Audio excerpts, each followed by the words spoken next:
Shalom from Jerusalem. This is TV7's Israel at War update. We are counting 699 days since the beginning of the war, when Hamas and its terror affiliates launched their surprise attack and brutal massacre on the surroundings of the Gaza Strip, the villages and towns.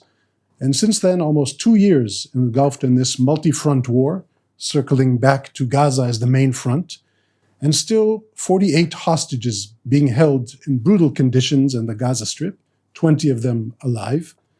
These days we hear that Hamas is officially declaring their willingness to go back to negotiations, to a total deal, too good to be true maybe, even saying that they will relinquish their leadership role and pass it over to a bunch of technocrats.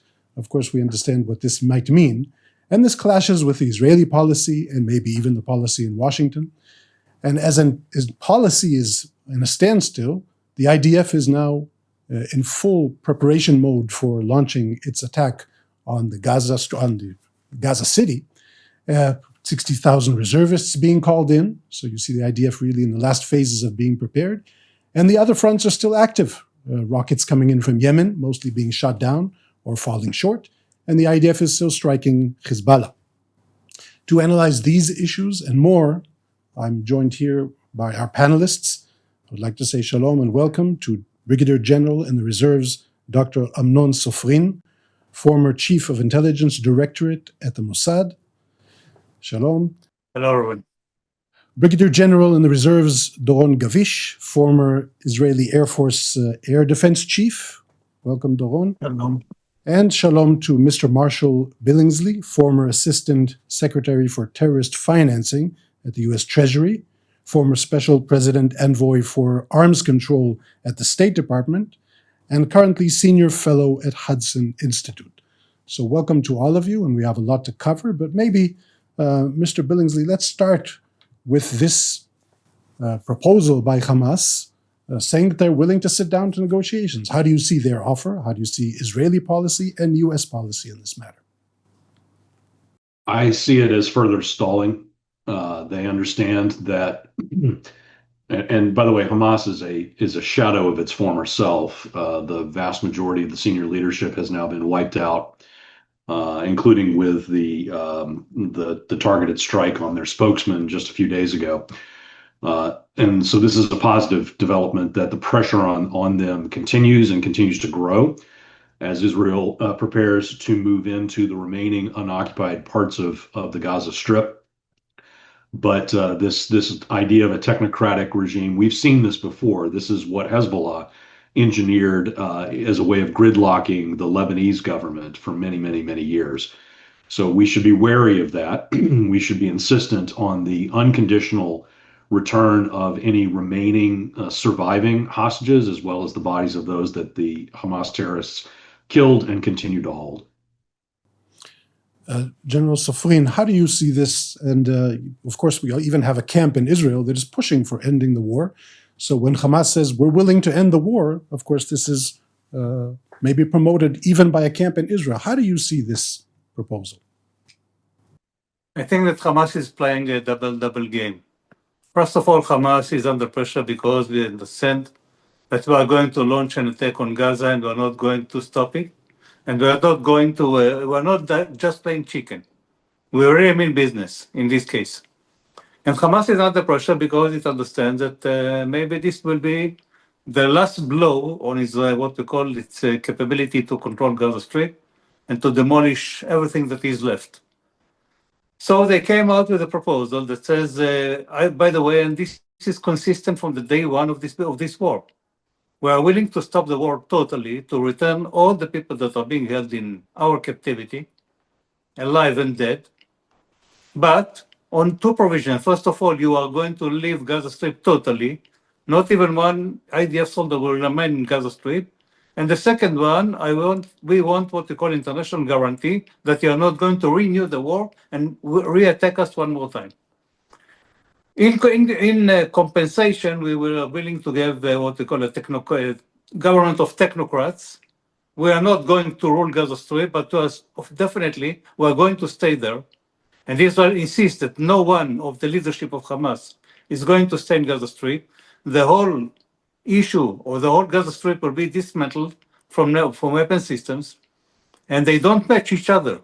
But nevertheless, Hamas is now showing off to the world that we are willing to stop the war, we're willing to negotiate, we're willing to bring anyone home back.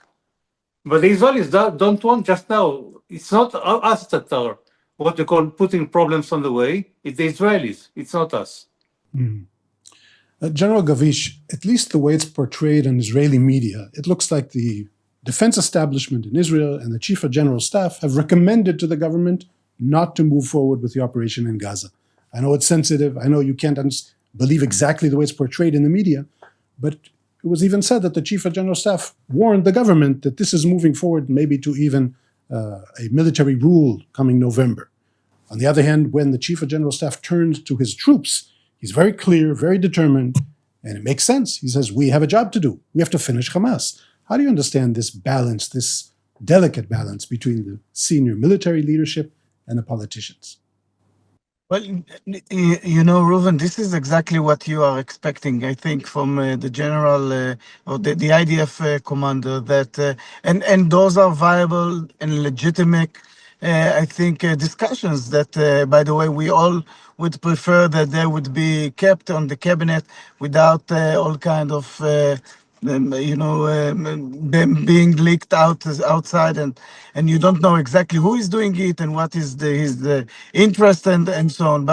But in general, I think it's a valid, and this is what you expect the IDF commander to put his views in the clearest way that he should. This is from the one hand, but then from the other hand, once there are directions from the cabinet to the IDF, you expect the same commander that comes with his own ideas, thoughts, and what we are seeing, at least from the media.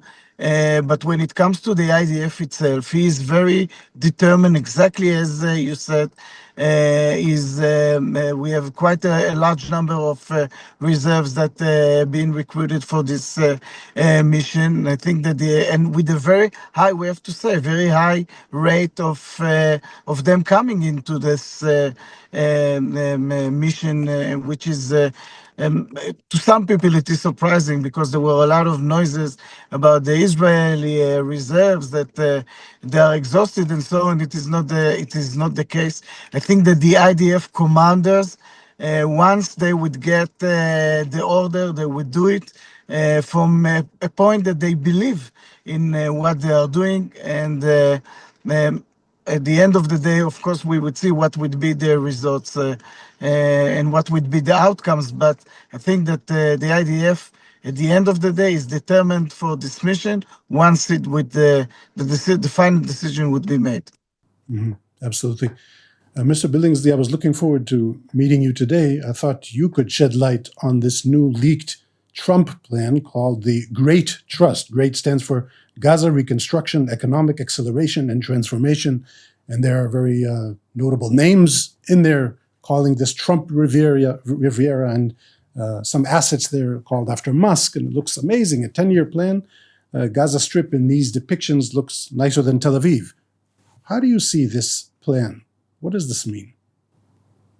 Well, without having really seen all the details, but this appears to be another evolution in what President Trump has already said publicly about reconstruction of Gaza.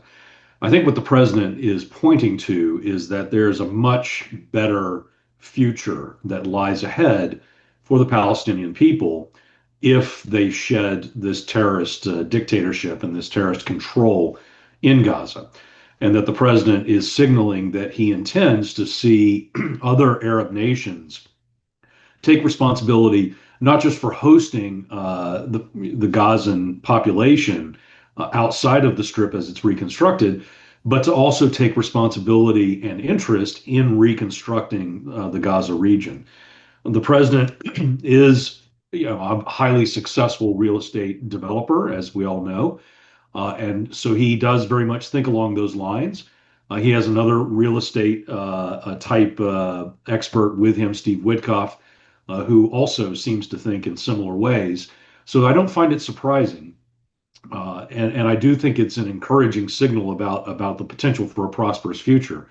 If I go back really briefly to something that General Gavish said, I believe that it is a sign of a very healthy democracy that you have a uniformed military chief who is prepared to both speak truth to power in warning about the kinds of threats that Israel will face as we move now into a counterinsurgency phase with the movement into the remainder of the Gaza Strip, but a uniformed military that is subordinate to civilian leadership and civilian control, and who will faithfully execute the decisions that the National Command makes, as has been done in this case. Thank you. Interesting and important perspective on both those topics. Thank you. General Sofrian, I read the PowerPoint presentation of this plan. It seems in line with other grandiose plans that came out by the Trump administration also in the past. One thing that struck me there is that according to this plan, most of Gazans stay in Gaza. This may contradict to some of the fantasies, I'm sorry to use this word, by some ministers in the Israeli government that think that voluntary evacuation means that the Gaza Strip will soon be empty and have reestablished Jewish settlements there. But according to this Trump plan, 75% remain, and even out of the 25% that leave, 25% will come back. How do you see this aspect and any other aspect that you see fit about this idea? First of all, about the residents in Gaza, you have to understand what we call the nature of the Muslims. Muslims are very, very sensitive regarding what we call their own soil. This is what we call, this is our land, this is ours, we're not going to leave it. Take into consideration the people that were living in Israel prior to 1948 still consider Jaffa or other places as their own hometown. And they held the keys of these houses that used to be theirs in the past, as if to symbol that we are going to get back someday to these places. So not very easily people will leave Gaza just because somebody promised them something else and go to some other places like Indonesia or Libya or whoever knows, which is not very bad, not in a better shape than what they have right now in Gaza. And they stick to their own land and they say, we are going to rebuild our houses and we are going to relive you and we are not going to live. And I believe that President Trump understands that, and he understands that he can't force almost 2 million people to leave Gaza by their own will and to go into exile for unlimited period of time. That can be 10 years or 20 years or 30 years or maybe even 100 years. Who really knows? And therefore they say, we are going to stay here. Some people will leave.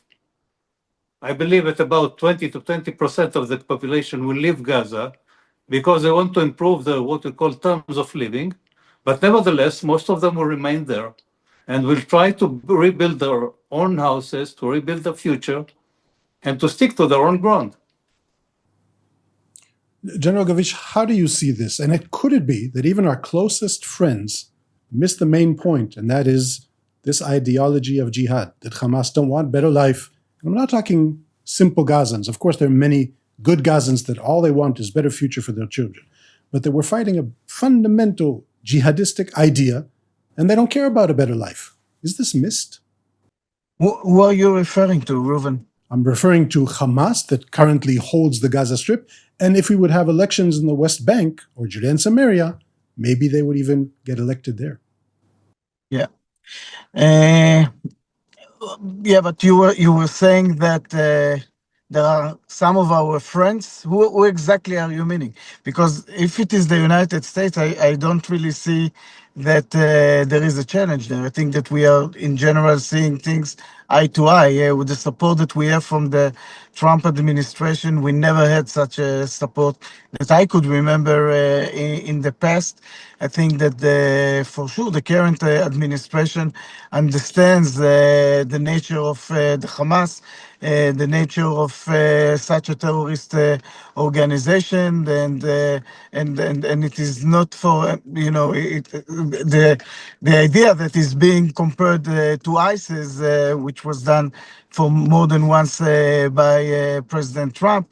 This is exactly saying that he understands it. If you ask me, the real question is how the Gazians don't understand it. How again and again and again they missed every opportunity that they have to become, to live in a much better situation. Again and again, we see those Gazians in the Gaza Strip. We've talked about it so many times in the past. Gaza could be Singapore.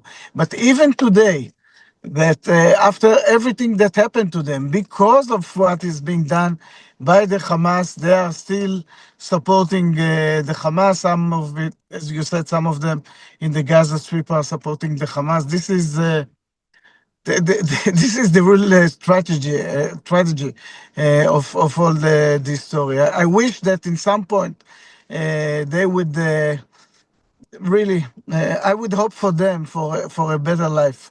They make this mistake for, I mean, if we are looking back, all the history, the Palestinians didn't miss an opportunity to miss an opportunity.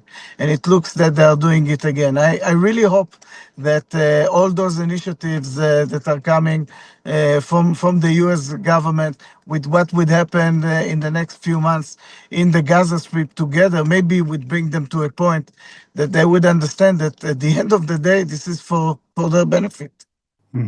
Mr. Billingsley, how do you see the mounting external pressure on Israel, the criticism, even humanitarian issues, the issue of recognizing a Palestinian state, whatever that means, and also from your point of view, the internal pressure in Israel that is mounting? This war is no longer a consensus, like in US history. Not everyone agrees to the policy. How do you view all this and how this should shape the policy of the Israeli government?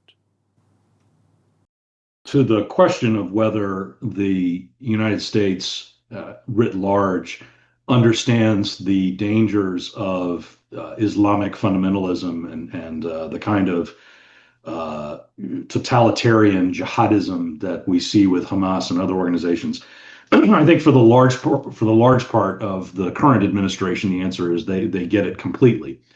We are in a generational shift in the United States, and we do have a neo-right isolationist camp that has established a foothold inside this administration.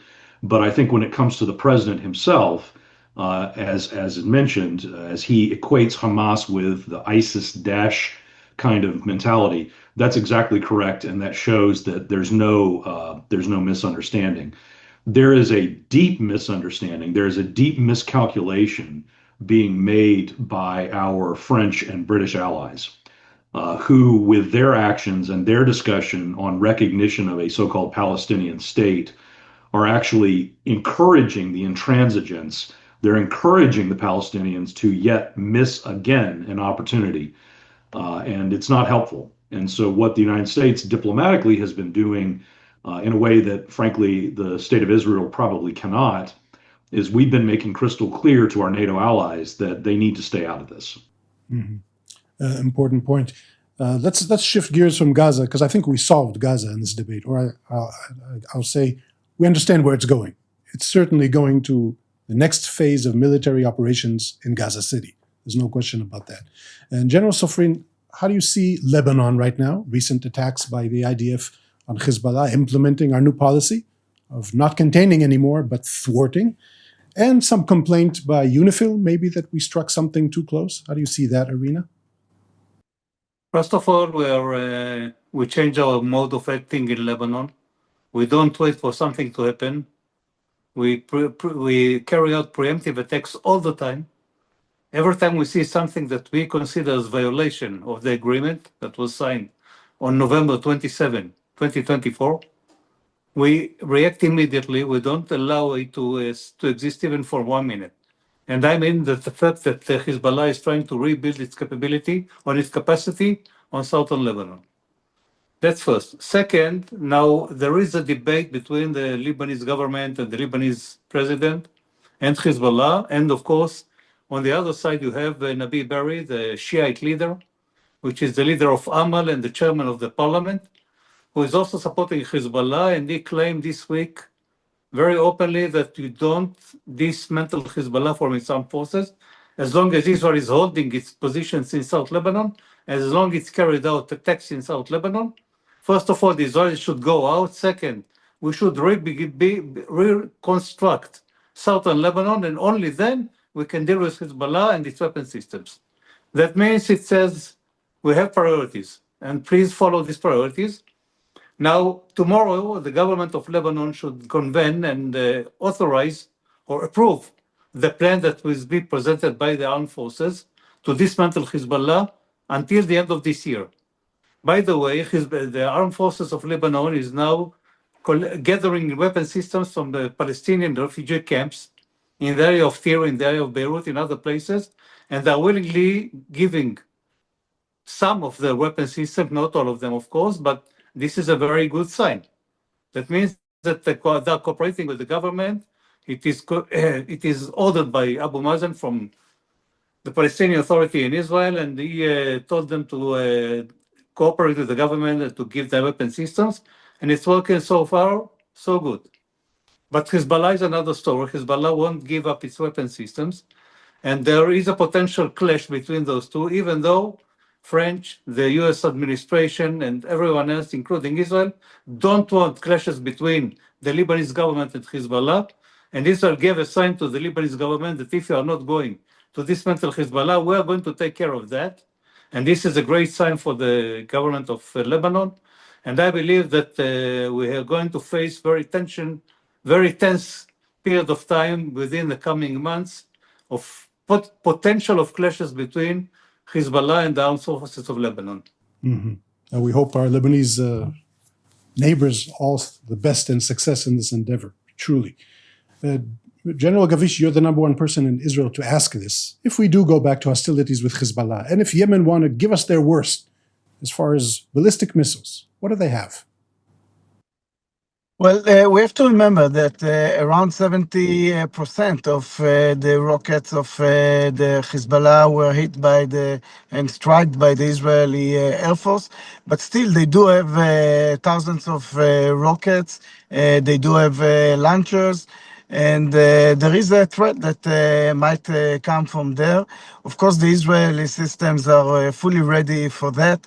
Unfortunately, we have a lot of experience with those rockets that being shot toward Israel. The interception rates of them are very high, and this is in the defense. We have to remember that if we would be in a conflict again with Hezbollah, we have, of course, the Israeli Air Force who is striking and making sure that those rockets won't be even shot toward Israel, because they would be hit even before doing that.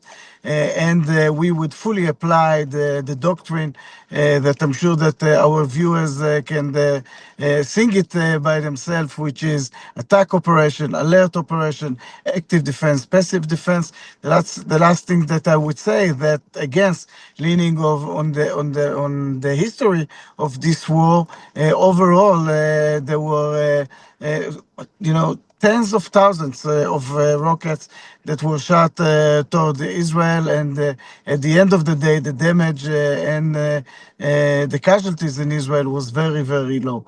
So I think that from this point of view, it's a war. No one wants to be in such a situation, but if this is what would be needed, I think that the defense of Israel is quite strong, and if looking at to the northern part of Israel, if this would bring us to a much better future with the Lebanon that is led by a Western-oriented government who is willing to take responsibility on his own people and on his own land, I think this is a very good news for Israel. Mm-hmm. I know we're skipping from topic to topic in different arenas, but this is what it means with a really being still engaged in a multi-front war. And Mr. Billingsley, I'm leaving you the most difficult topic maybe of the day. The Israeli government is toying with the idea of taking sovereignty over the West Bank, annexing the West Bank. A map was even now delivered by the Ministry of Defense. I think this is led by Minister Smotrich. Can you say how this is perceived from abroad? How would the administration see this? And we even hear that UAE, hearing about this, say, hey, guys, we're all engaged with the Abraham Accords, but doing that is extremely problematic for us. How do you view all this issue of annexation? Well, I hesitate to wade into a matter that is going to be deeply divisive within Israel. I think the U.S. administration has signaled an openness to at least discussing the topic. It certainly is a warning sign for the Palestinian Authority, a warning shot across the bow with them that they are not going to be allowed to operate with impunity either.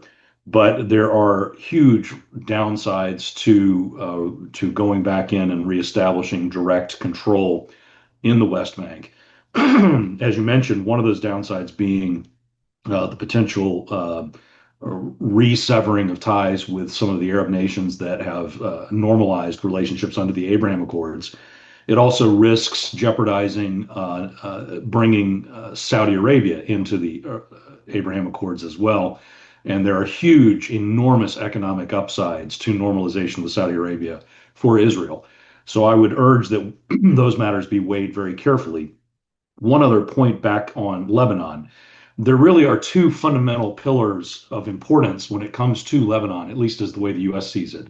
One, of course, is the Lebanese armed forces and the progress that's being made, although too slow, but the progress that's being made to disarm Hezbollah is extremely important and needs to be accelerated. The other pillar in Lebanon is their financial sector, their banking sector.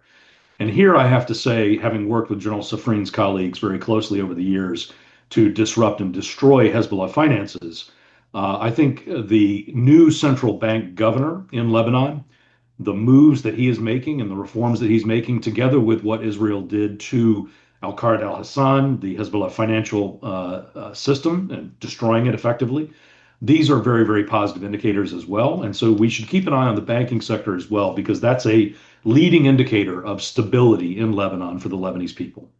Absolutely. So to sum this up, we have to be not only right, but very wise. This is all the time we have for today. I would like to thank all of you, General Sofrin, General Gavish, Mr. Billingsley. I would also like to thank our viewers. Thank you for being with us today. See you next time. Shalom from Jerusalem.